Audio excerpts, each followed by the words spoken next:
Hi all, this is Sukanya. Welcome to Sukanya competitive world. మనం ఈరోజు ఈ వీడియోలో సోషియాలజీలో థర్డ్ చాప్టర్ నుండి మనకి సామాజిక ఉద్యమాల్లో భాగంగా ఈరోజు గిరిజన ఉద్యమాలు అనే టాపిక్ గురించి డీటెయిల్గా తెలుసుకుందాం. సో ఇక్కడ మనకి గిరిజన మూమెంట్స్ ఏమేమి ఉన్నాయి, దీని గురించి డీటెయిల్గా ఈ వీడియోలో తెలుసుకోవడానికి ట్రై చేద్దాం.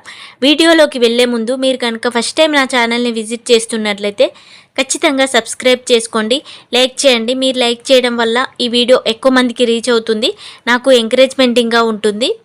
సో ఇక్కడ వీడియోలోకి వెళ్తే మనకి గిరిజన ఉద్యమాలు, దీన్ని ట్రైబల్ మూమెంట్స్ అనడం జరుగుతుంది. మనకి గిరిజనులు అనేవారు మెయిన్గా మనకి ఈశాన్య రాష్ట్రాల్లో ఎక్కువ ఉండడం జరుగుతుంది. తర్వాత మనకి మధ్యప్రదేశ్, ఒడిస్సా, బీహార్, జార్ఖండ్, ఛత్తీస్గఢ్, రాజస్థాన్, ఆంధ్రప్రదేశ్, తెలంగాణ, గుజరాత్, మధ్యప్రదేశ్, తమిళనాడు ఈ రాష్ట్రాల్లో ఉండడం జరుగుతుంది గిరిజనులు అనేవారు. సో మనకి దీన్ని బట్టి మనకి గిరిజనులు సరిహద్దు ప్రాంతాల్లో ఉండేవారు, సరిహద్దేతర ప్రాంతాల్లో ఉండేవారు అని టూ టైప్స్గా అనుకోవచ్చు.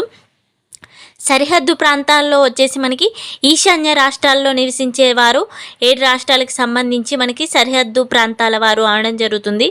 సరిహద్దేతర తెగలు వచ్చేసి మనకి మెయిన్గా ఈ మనకి సెంట్రల్ ఇండియాలో ఉండేవాళ్ళు. ఈ స్టేట్స్ చెప్పా కదా, మధ్యప్రదేశ్, ఒడిస్సా, బీహార్, ఏపీ ఈ రాష్ట్రాల్లో నివసించే వారిని మనకి సరిహద్దేతర తెగలకు సంబంధించి ఆడడం జరుగుతుంది. వెన్నెలకంటి రాఘవయ్య 1778 నుంచి 1971 వరకు మనకి దాదాపు 70 గిరిజన తిరుగుబాట్లు ఉన్నాయని ఈయన వివరించడం జరిగింది. మనకి ఇంకో గ్రంథం ప్రకారం చూస్తే ఆంథ్రోపాలజికల్ సర్వే ఆఫ్ ఇండియా అనే గ్రంథం ప్రకారం 1976 నాటికి 36 గిరిజన ఉద్యమాలు మన టోటల్ దేశంలో ఉన్నాయని ఈ గ్రంథ ప్రకారం వచ్చేసి మనకి 36 ఉద్యమాలు. అదే వెన్నెలకంటి రాఘవయ్య ప్రకారం 1778 నుంచి 1971 వరకు 70 ఉద్యమాలు ఉండడం జరిగింది. తర్వాత మనకి స్వాతంత్రం తర్వాత ఈ గిరిజనుల గురించి ఎక్కువ స్టడీ చేసింది వచ్చేసి మనకి సంజీవ బారువా. ఇది మనం గుర్తుపెట్టుకోవాలి. సంజీవ బారువా అనే వ్యక్తి మనకి స్వాతంత్రం తర్వాత ఈశాన్య భారతంలో గిరిజన ఉద్యమాల గురించి వీరి గురించి టోటల్గా గ్రంథస్థం చేయడం జరిగింది. ఈయన రచించిన గ్రంథాలు వచ్చేసి సంజీవ్ బారువా రచించిన గ్రంథాలు వచ్చేసి మనకి India against it self, Assam and the politics of nationality. And ఇంకొక గ్రంథం వచ్చేసి durable disorder understanding the politics of north east India. ఈ 2 గ్రంథాలని మనకి సంజీవ బారువా రచించడం జరిగింది. ఈయన మనకి స్వాతంత్రం తర్వాత గిరిజన ఉద్యమాలను గురించి గ్రంథస్థం చేయడం జరిగింది. ఈ ఇన్ఫర్మేషన్ మనం గుర్తుపెట్టుకోవాలి. నెక్స్ట్ వచ్చేసి మనకి గిరిజన ఉద్యమాలని వివిధ రకాలుగా వర్గీకరించడం జరుగుతుంది. ఈ వ్యక్తుల ప్రకారం ఎన్ని రకాలుగా వర్గీకరించారు అనేది ఇప్పుడు చూద్దాం. మనకి సుర్జిత్ సింహ అభిప్రాయం ప్రకారం 1968లో ఈయన వర్గీకరించడం జరుగుతుంది. 5 రకాలుగా తిరుగుబాట్లను వర్గీకరించారు. ఒకటి వచ్చేసి జాతిపరమైన తిరుగుబాటు, సంస్కరణపరమైన తిరుగుబాట్లు, దేశంలో ఏర్పడిన వివిధ రకాల రాజకీయ విప్లవాత్మక ఉద్యమాల గురించి, నెక్స్ట్ వేర్పాటువాద ఉద్యమాల గురించి, వ్యవసాయక అంశాల గురించి ఇతను వచ్చేసి మనకి 5 టైప్స్గా వర్గీకరించడం జరిగింది. నెక్స్ట్ వచ్చేసి మనకి మహాపాత్ర వర్గీకరణ ప్రకారం వచ్చేసి 1972లో వర్గీకరించడం జరిగింది. ఇతని ప్రకారం 3 రకాలుగా వర్గీకరించడం జరిగింది. ఒకటి వచ్చేసి ఇక్కడ మనకి ప్రగతి నిరోధక ఉద్యమం, సాంప్రదాయక ఉద్యమం, దార్శనిక ఉద్యమం, లేదా దీన్నే కాల్పనిక విప్లవాత్మక ఉద్యమం అనేది జరుగుతుంది. ఇతను వచ్చేసి మనకి 3 టైప్స్. సుర్జిత్ సింహ వచ్చేసి మనకి 5 టైప్స్: జాతిపరమైన, సంస్కరణ, రాజకీయ విప్లవాత్మక, వేర్పాటువాద, వ్యవసాయక. ఇలా మనకి ఎన్ని టైప్స్ అనేది మెయిన్ ఇందులో ఉన్నవి మనకి లైట్గా ఐడియా పెట్టుకుంటే సరిపోతుంది. నెక్స్ట్ వచ్చేసి ఎస్ఎం దూబే ప్రకారం ఇతను 1982లో వర్గీకరించడం జరుగుతుంది. ఇతని ప్రకారం 4 రకాలు. ఇందులో మనకి మతపరమైన, సామాజిక, సాంస్కృతిక ఉద్యమాలు, తర్వాత వచ్చేసి మనకి ప్రత్యేక రాష్ట్రం కోసం సాగిన ఉద్యమాలు, విద్రోహకరమైన ఉద్యమాలు, వివిధ రకాల హక్కుల కోసం జరిగిన ఉద్యమాలు. ఈయన వచ్చేసి మనకి 4 టైప్స్గా వర్గీకరించడం జరుగుతుంది. నెక్స్ట్ వచ్చేసి మనకి కేఎస్ సింగ్ వచ్చేసి మనకి 3 దశలుగా, అంటే ఇక్కడ మనకి కాలాన్ని బట్టి ఈయన వర్గీకరించడం జరుగుతుంది. ఫస్ట్ వచ్చేసి 1795 to 1860 వరకు. ఇది అప్పుడు మనకి బ్రిటిష్ సామ్రాజ్యంలో భాగంగా దీన్ని తెలపడం జరుగుతుంది. తర్వాత వచ్చేసి 1860 నుండి 1920. తర్వాత వచ్చేసి 1920 నుండి 1947 వరకు ఇలా 3 దశల్లో వర్గీకరించడం జరుగుతుంది. కేఎస్ సింగ్ వచ్చేసి మనకి, సుర్జిత్ సింహ వచ్చేసి 5 types, Mahapatra 1972 3 types, SM Dubey వచ్చేసి 1982లో 4 టైప్స్గా, కేఎస్ సింగ్ వచ్చేసి కాలాన్ని బట్టి 3 దశలు వచ్చేసి మనకి 3 ఫేసెస్ గుర్తుపెట్టుకోవాలి. నెక్స్ట్ వచ్చేసి అసలు మనకి గిరిజన ఉద్యమాలు రావడానికి అసలు కారణాలు ఏంటి అంటే, ఆ టైంలో వచ్చిన బ్రిటిష్ విధానాల వల్ల, అటవీ చట్టాల వల్ల ఇలా మనకి ఉద్యమాలు రావడం జరుగుతుంది. బ్రిటిష్ విధానాలు, ఆ టైంలో వచ్చిన భూస్వామ్య విధానాలు, మనకి జమీందారీ విధానాలు, ఆ టైంలో వచ్చిన వెట్టి చాకిరి, గిరిజన వ్యవస్థకి అణిచివేయాలని ఇలా ఆచార వ్యవహారాలని పట్టించుకోకపోవడం వల్ల, ఇంకా ఎక్కువ పని చేయించుకొని తక్కువ వేతనాలు ఇవ్వడం, గిరిజనుల యొక్క సామాజిక, సాంస్కృతిక, మతపరమైన విషయాల్లో జోక్యం చేసుకోవడం, ఇలా అన్ని రకాలుగా బ్రిటిష్ విధానాల వల్ల మనకి తిరుగుబాట్లు అనేవి రావడం జరిగింది. ఆ టైంలో వచ్చిన అటవీ చట్టాల వల్ల, ఆ టైంలో మనకి డల్హౌసీ విధానాలు, చెట్లను నరకడం, దహనం చేయడం, పోడు వ్యవసాయం ద్వారా అడవుల్ని నాశనం చేయడం వల్ల ప్రభుత్వాలు వీరిని ఆపేయడానికి అనేక చర్యలు తీసుకోవడం, దీని ద్వారా మనకి 1865లో భారత్లో ఫస్ట్ అటవీ చట్టం రావడం జరుగుతుంది. తర్వాత వచ్చేసి మనకి 1980లో వచ్చేసి స్వతంత్ర భారత్లో ఫస్ట్ అటవీ చట్టం రావడం జరుగుతుంది. నెక్స్ట్ 1894లో వచ్చేసి ఫస్ట్ అటవీ విధానం రావడం జరుగుతుంది. తర్వాత మనకి 1952లో వచ్చేసి సెకండ్ అటవీ విధానం.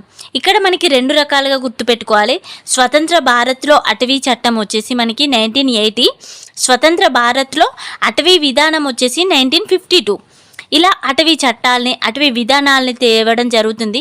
మనకి మెయిన్గా ఇక్కడ 1894లో అటవీ విధానం ప్రకారం వివిధ అంశాలని చేర్చడం జరిగింది. ఇక్కడ అటవీ ఉత్పత్తులకు ఉన్న డిమాండ్ గురించి తెలపడం జరుగుతుంది. అటవీ ఉత్పత్తుల్ని ఏ రకంగా వినియోగించుకోవాలి.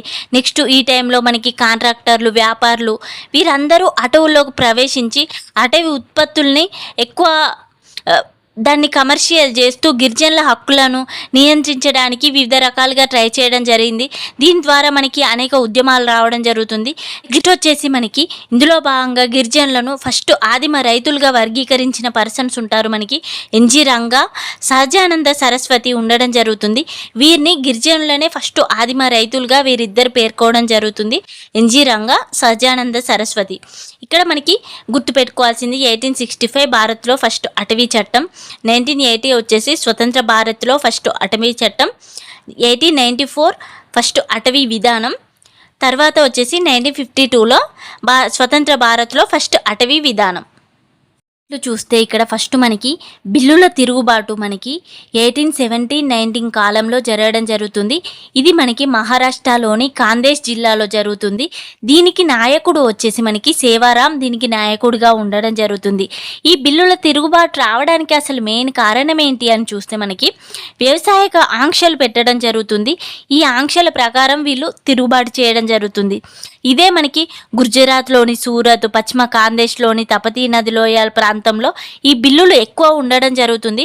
ఆ ప్రాంతంలో ఈ తిరుగుబాటు రావడం జరుగుతుంది.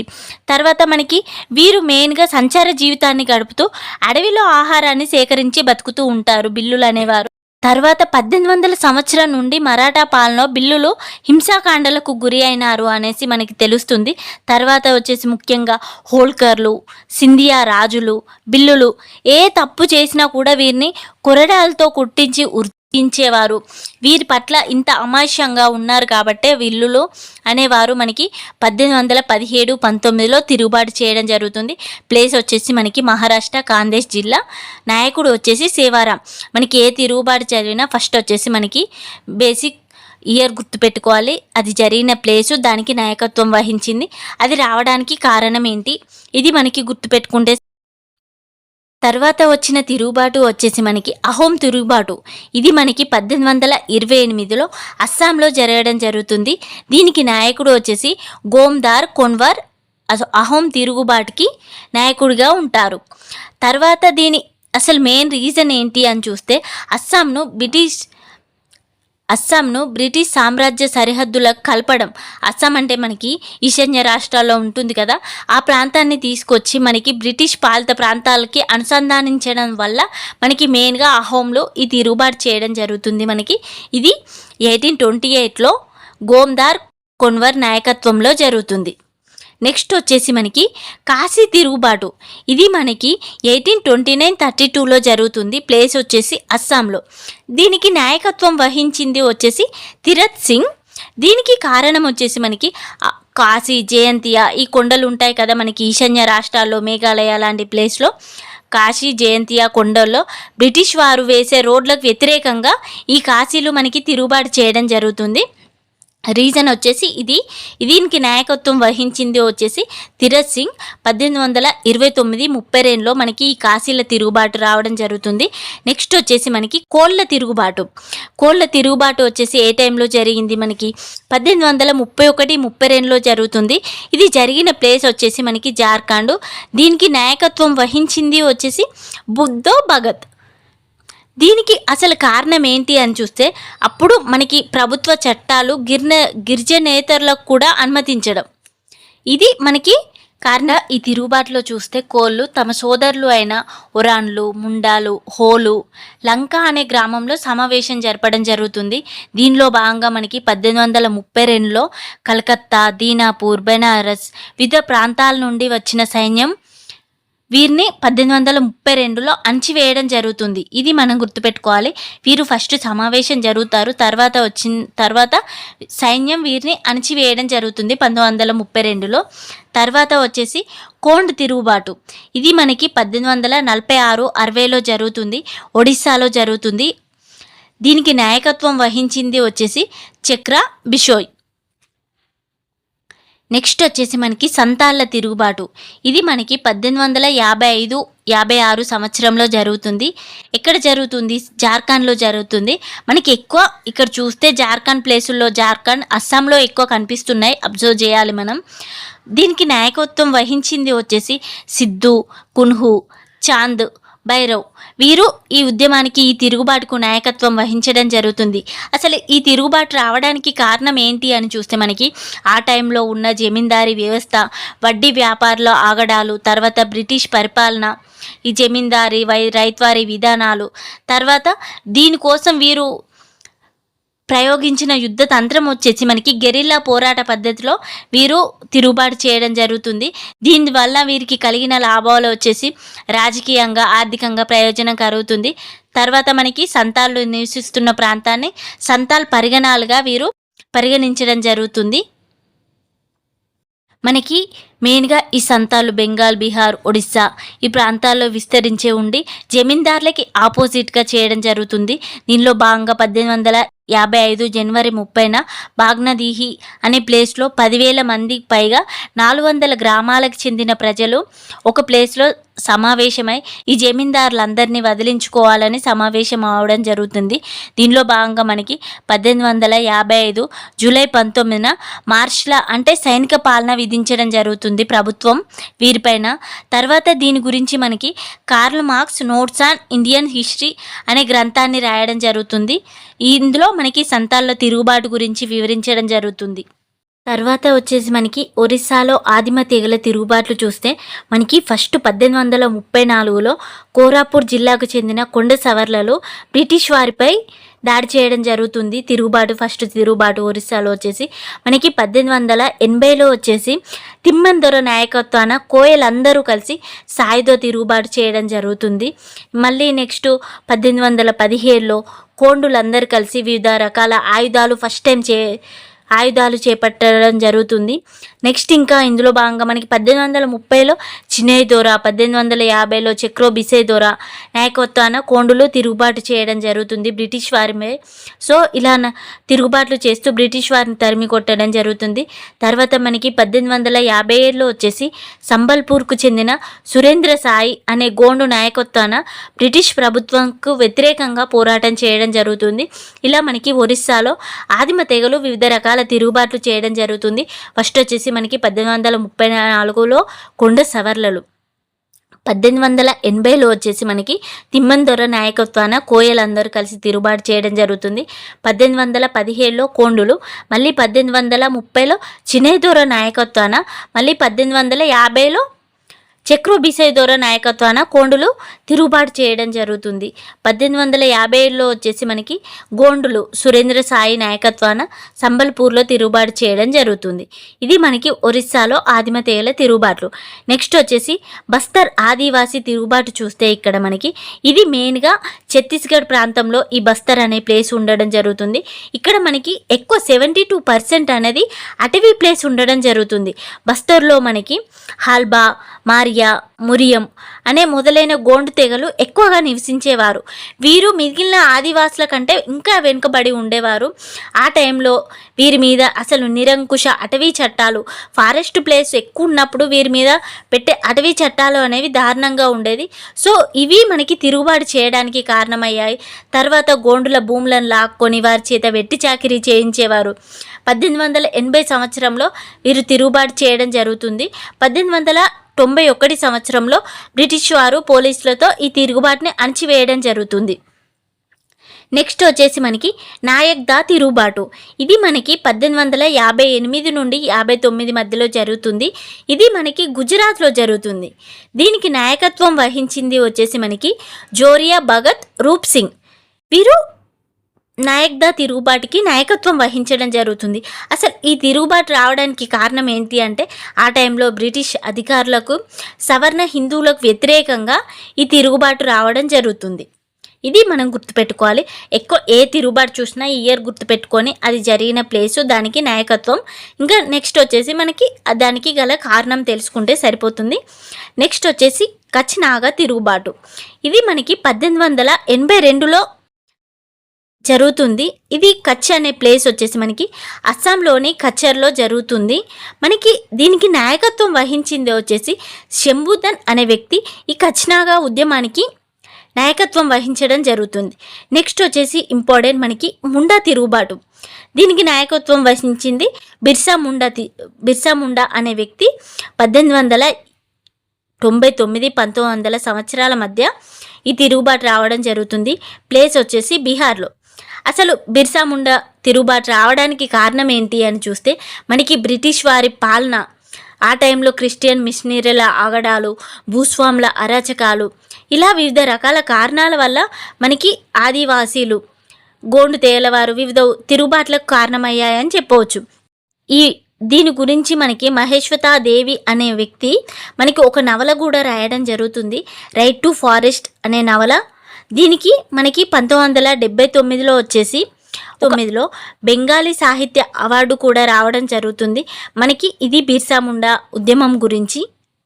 వచ్చేసి మనకి కొండదొర్ల తిరుగుబాటు. ఇది మనకి 1900 టైంలో రావడం జరుగుతుంది. ఇది విశాఖ ఏపీ జిల్లాలో వస్తుంది. దీనికి నాయకత్వం వహించింది వచ్చేసి మనకి కొర్ర మల్లయ్య అనే వ్యక్తి కొండదొర్ల తిరుగుబాటుకి నాయకత్వం వహించడం జరుగుతుంది. బిల్లుల తిరుగుబాటు. ఇది 1913లో రాజస్థాన్లో రావడం జరుగుతుంది. దీనికి నాయకత్వం వహించింది వచ్చేసి మనకి గోవింద గురు అనే వ్యక్తి నాయకత్వం వహించడం జరుగుతుంది. దీని లక్ష్యం వచ్చేసి మనకి స్వతంత్ర రాజస్థాన్ను ఏర్పాటు చేసుకోవడానికి రాజస్థాన్లో ఉన్న బిల్లులు ఈ తిరుగుబాటు చేయడం జరుగుతుంది. నెక్స్ట్ మనకి ఒరావన్ తిరుగుబాటు, లేదా దీన్నే మనకి తానా భాగత్ ఉద్యమం అనడం జరుగుతుంది. ఇది మనకి 1914లో రావడం జరుగుతుంది. ఇది ఎక్కడ జరిగింది అంటే మనకి జార్ఖండ్లో దీన్ని నిర్వహించడం జరుగుతుంది, ఒరావన్ లేదా తానా భాగత్ తిరుగుబాటు. దీనికి నాయకత్వం వహించిన పర్సన్ వచ్చేసి మనకి జాత్రా భగత్ అనే వ్యక్తి దీనికి నాయకత్వం వహించడం జరుగుతుంది. అసలు జాత్రా భగత్ అనే యువకుడు జార్ఖండ్లో భగత్ అనే కొత్త మతం స్థాపించడం జరుగుతుంది. ఈ మతాన్ని మనకి చోటా నాగ్పూర్ ప్రాంతంలో ఒరాన్లలో వ్యాప్తి చేశారు. అయితే ఈ మతస్థులు విగ్రహ పూజలు, జంతు బలులు నిషేధించడం జరుగుతుంది. తర్వాత ఈ మతంలో భాగంగా బోధించిన అంశాలు స్వపరిపాలన, రాచరికాల రద్దు, మానవుల మధ్య సమానత్వం, ఇవన్నీ ఈ మతంలో బోధించి ఈ మతాన్ని ఫాలో అయ్యేవారు. ఇంకా మనకి కౌలు కట్టకపోవడం కూడా ఇందులో బోధించేవారు. ఇలా మనకి తానా భగత్ ఉద్యమం 1915 నుండి జార్ఖండ్, రాంచీ, హజరీబాద్ జిల్లాలకు వ్యాప్తి చెందడం జరిగింది. గత 32 తరాలుగా తాము పండించిందంతా భూస్వాములే కాజేశారని, అందువల్ల 32 తరాల వరకు భూస్వాములే తమను పోషించాలని వీరు తిరుగుబాటు చేయడం జరుగుతుంది. ఇది మెయిన్ వచ్చేసి మనకి నాయకులు మరణించిన తర్వాత మనకి ఈ ఓరావన్ తిరుగుబాటు అనేది దీనికి సంబంధించిన నాయకులు చనిపోవడం వల్ల ఇది మనకి వెనుకబాటుపోవడం జరుగుతుంది. సో ఇది మెయిన్ వచ్చేసి మనకి భూస్వాములకు వ్యతిరేకంగా జరిగిందనేసి మనం చెప్పవచ్చు. నెక్స్ట్ వచ్చేసి మనకి కుకీ తిరుగుబాటు. కుకీ తిరుగుబాటు 1917, 1932లో జరుగుతుంది మణిపూర్లో. దీనికి నాయకత్వం వహించింది వచ్చేసి మనకి జాడోనా రాణి గైడెన్లు. దీనికి కారణం వచ్చేసి మనకి ఆ టైంలో కుకీలను కూలీలుగా పెట్టుకొని అతి తక్కువ వేతనాలు చెల్లించేవారు. ఆ టైంలో వీళ్ళు సైన్యంలో పనిచేసేవారు. సో అక్కడ ప్రాంతంలో వ్యవసాయం కూడా చాలా దెబ్బతినడం జరుగుతుంది. తర్వాత మనకి గైడెన్లకు రాణి అని బిరుదునిచ్చింది వచ్చేసి మనకి జవహర్ లాల్ నెహ్రూ అనే పేరు గుర్తుపెట్టుకోవాలి మనం. వీరిని రాణి గైడెన్లు అనేవారు కదా. రాణి గైడెన్లకి పేరు పెట్టింది, రాణి అని పేరు పెట్టింది వచ్చేసి జవహర్ లాల్ నెహ్రూ. సో ఇది కుకీ తిరుగుబాటు. మెయిన్గా వచ్చేసి మనకి ఇది బ్రిటిష్ వారికి వ్యతిరేకంగా ఆ టైంలో రావడం జరుగుతుంది. మణిపూర్ ప్లేసు. దీనికి నాయకత్వం వహించింది వచ్చేసి జాడోనా రాణి గైడెన్స్. చోటా నాగపూర్ ఆదివాసీ పోరాటాలు రావడం జరుగుతుంది. ఇది మనకి అక్కడ చోటా నాగపూర్ ప్రాంతంలో మనకి మెయిన్గా హోల్, కోల్, ఒరాన్, ముండా, పహారియా వివిధ రకాల తెగలు ఉండడం జరుగుతుంది. వీరికి ప్రధానంగా వ్యవసాయం వృత్తిగా ఉండేది. ఆ టైంలో ఈస్ట్ ఇండియా కంపెనీ ప్రవేశపెట్టిన శాశ్వత శిస్తు నిర్ణయ పద్ధతి అనేది వీరికి చాలా రకాలుగా అన్యాయం జరిగింది. సో జమీందారులు వివిధ రకాల రైతులపై కౌలు భారాన్ని పెంచడం, తర్వాత వీరిని భూముల నుండి వెళ్ళగొట్టి వారి ఆస్తులను స్వాధీనం చేసుకోవడం. ఆ టైంలో మనకి తమర్ అనే ప్రాంతంలో తిరుగుబాటు స్టార్ట్ అవ్వడం జరుగుతుంది మనకి 1789లో. ఇందులో భాగంగా మనకి వివిధ తిరుగుబాట్లు, సర్దార్ల తిరుగుబాటు ఇది వచ్చేసి మనకి 1795, 1800 టైంలో ఇందులో సర్దార్లు తిరుగుబాటు చేయడం జరుగుతుంది. అంటే ఇది మనకి ఆదిమ రాజులు, కుల పెద్దలను సర్దారుగా పిలిచేవారు ఈ ప్రాంతంలో ఫస్ట్ రెవెన్యూ వసూలు ఎక్కువ చేయొద్దనేసి మెయిన్గా ఈ తిరుగుబాటు చేయడం జరుగుతుంది. తర్వాత మనకి హోం జాతి తిరుగుబాటు. ఇది 1820లో హో తెగకు చెందిన వారు మనకి ఈ తిరుగుబాటు చేశారు. తర్వాత వీరిని బ్రిటిష్ ప్రభుత్వం వీరి తిరుగుబాటును అణచివేయడం జరుగుతుంది. దీనివల్ల మనకి నెక్స్ట్ వచ్చేసి చోటా నాగపూర్ కౌలుదారీ చట్టం చేయడం జరుగుతుంది 1898లో. ఇది మనం గుర్తుపెట్టుకోవాలి. 1898లో వచ్చేసి మనకి చోటా నాగపూర్ కౌలుదారీ చట్టం తీసుకురావడం జరుగుతుంది. ఈ కౌలుదారీ చట్టంలో మెయిన్గా వచ్చేసి మనకి ఉన్న అంశాలు చూసుకోవాలి. ఒకటి ఇందులో కౌలుదారీ చట్టం ప్రకారం మనకి భూ వివాదాల పరిష్కారం, భూ బదిలీపై ఆంక్షలు అనే 2 అంశాల గురించి ఇందులో ముందుంచడం జరిగింది. మనకి రంపా గిరిజన రైతాంగ తిరుగుబాటు.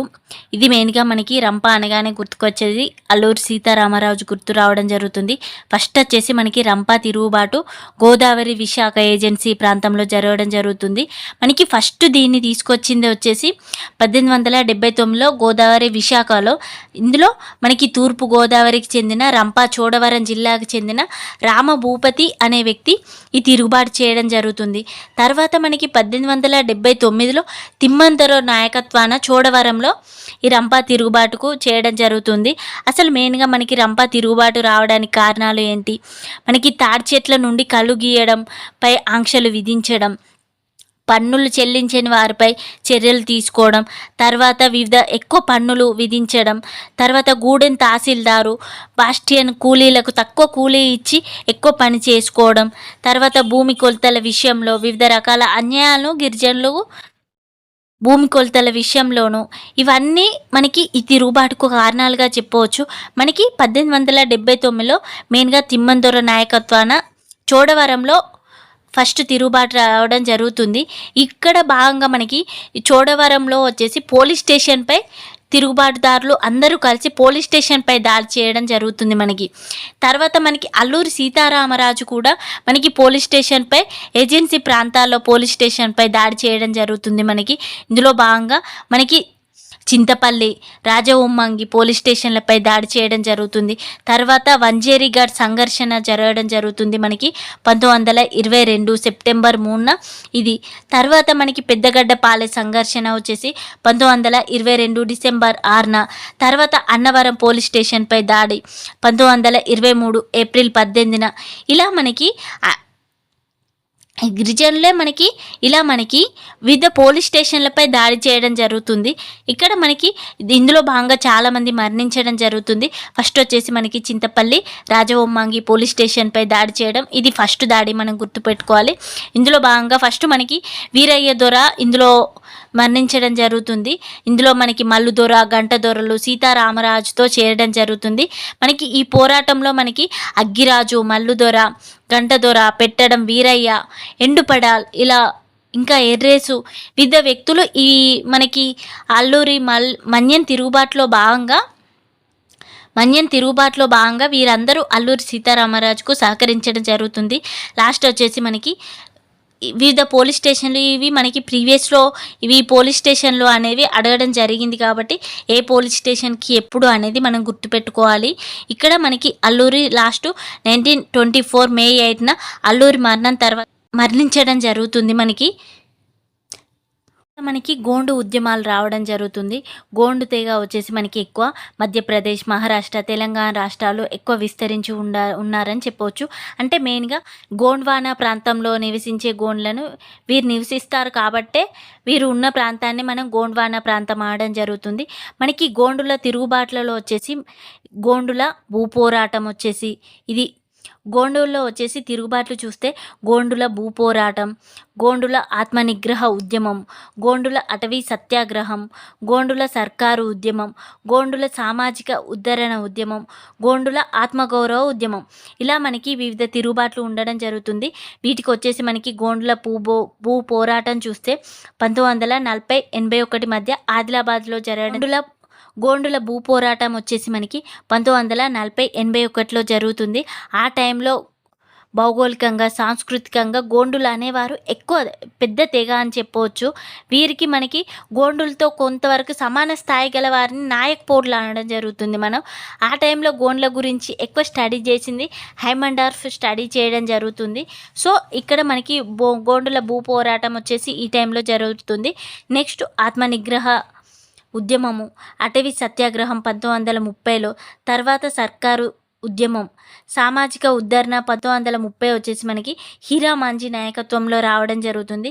నెక్స్ట్ గోండుల ఆత్మగౌరవ ఉద్యమం వచ్చేసి మనకి లాలా షామ్జీ నాయకత్వంలో 1950లో రావడం జరుగుతుంది. ఇలా మనకి వివిధ రకాల గోండుల తిరుగుబాట్లు ఉండడం జరుగుతుంది. ఇది మనకి టోటల్ గిరిజన తిరుగుబాట్ల గురించి క్విక్ రివిజన్. నా కంటెంట్ కనుక యూస్ఫుల్ అనిపిస్తే ఖచ్చితంగా సబ్స్క్రైబ్ చేసుకోండి, లైక్ చేయండి. Thank you for watching.